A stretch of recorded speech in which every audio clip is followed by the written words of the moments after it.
ये क्वेश्चन है इंडेस 37 provision contingent liability and contingent asset. ठीक है, तो क्वेश्चन देख लेते हैं। Question number 13, in 2017 entity involved in nuclear activities recognized the provision of decommissioning cost of 300 million. The provision is estimated using assumption that the decommissioning will take place in year 60-70 years time. However, there is a possibility that it will not take place until 100 to 110 year time, in which case the present value of cost will be significantly reduced. Draft the note assuming that decommissioning discounting rate is 2%. Question की summary देख लेते हैं। Entity in 2017 recognized provision of 300 million for decommissioning nuclear activity expected in 60-70 years. However, if decommissioning happen later 100 to 110 year, 100 से 100 से 110 year, the present value of cost will reduce. Task is to draft notes assuming 2% discount. Answer क्या है? A provision of 300 million has been recognized for decommissioning cost. These costs are expected to be incurred in 77 से लेके 87 तक. However, there is a possibility that decommissioning will not take place until 2017 से 2127. If costs were measured based on the expectation that they would not be incurred until 17-27, provision would be reduced to 136 million. 136 million कितना हो जाएगा? 200 into 0.453. The provision has been estimated using existing technology at current price and the discounting using the real discount rate is 2%. Answer देखते हैं। Provision of 300 million recognized for decommissioning cost 77 से 87. if delayed 21. The provision of 136 estimate is based on the current price, existing technology and 2% discount rate. जो 300 million का है वो घट के जो है प्रोविज़न रिड्यूस हो जाएगा 136 मिलियन, वो 300 इंटू 453। अगर हम देखें 300.453 तो ये हो जाएगा 136। तो the provision reduce 136 million. Estimates is based on the current price, existing technology and 2% discount.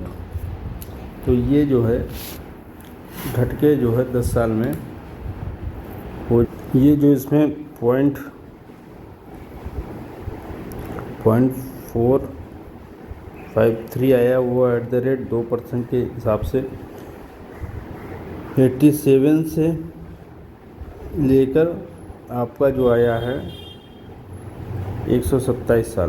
तो इससे घटाएंगे 87 माइनस 127, 40 ईयर्स आएगा।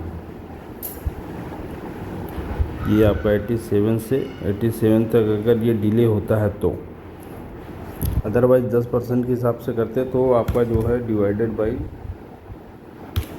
1.2, 1 2 3 4 5 6 7 8 9 10, अगर 10 साल होता, अगर 77 से 87 तक होता तो हमारा 8.0800 300 कर देते तो आपका हो जाता 300, ये हो जाता 246.80 मिलियन।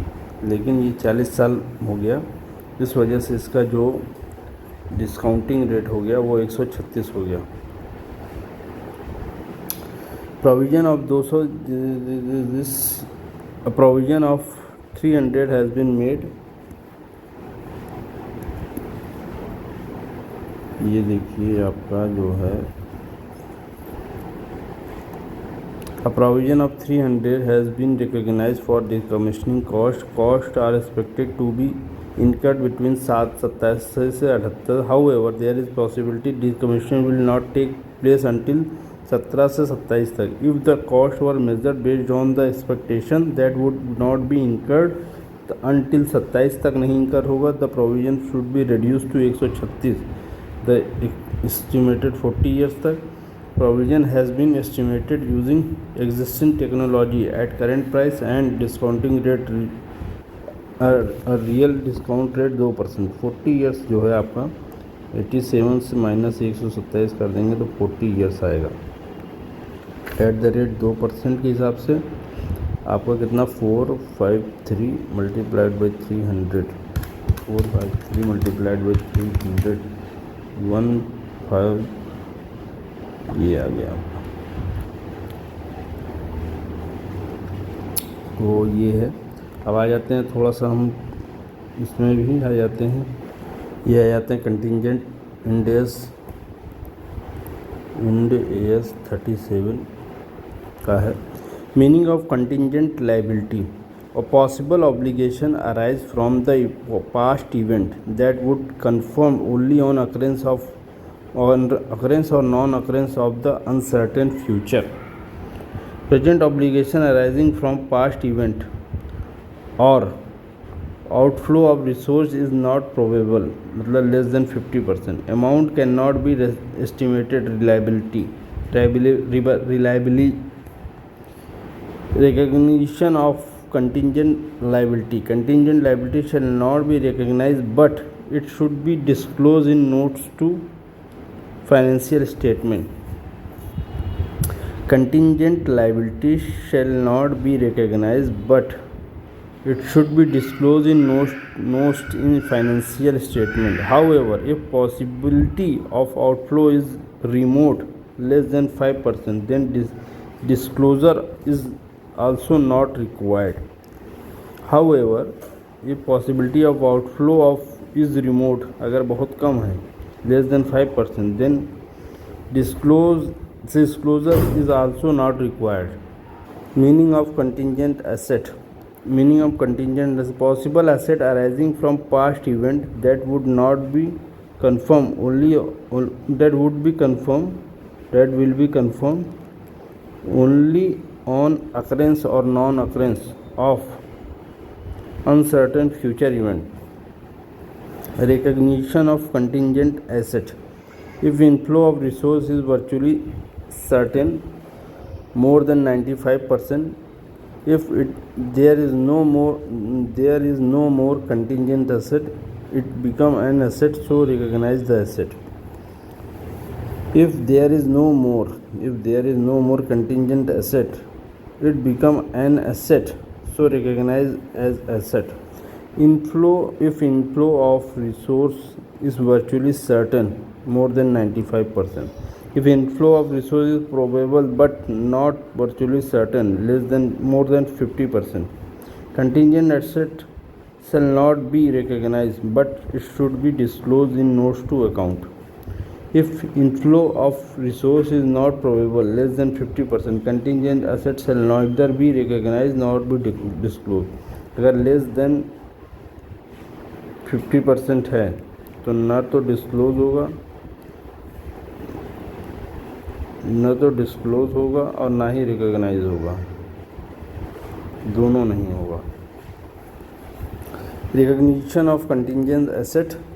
अगर 95% से ज़्यादा है, मोर देन 95% है, there is no more contingent, it become asset. If inflow is probable but not virtually certain, more than 50%, contingent asset shall not be recognized but it should be disclosed notes to account. अगर more than 50% है तो उसको केवल financial statement में notes देना पड़ता है. और इसमें अगर लेस देन है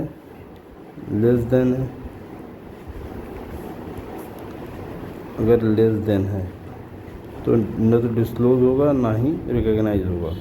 अगर मोर देन 50% है तो नोट्स टू अकाउंट में होगा फाइनेंशियल स्टेटमेंट। अगर 95% से ज़्यादा है, मोर देन 95%, तो ये एसेट बन जाता है। It is no more contingent asset, it is become asset, so recognise the asset. ठीक है, इस तरह से जो है कंटिंजेंटी का हो गया। मीनिंग ऑफ यहाँ पर जो है 1 सेकेंड,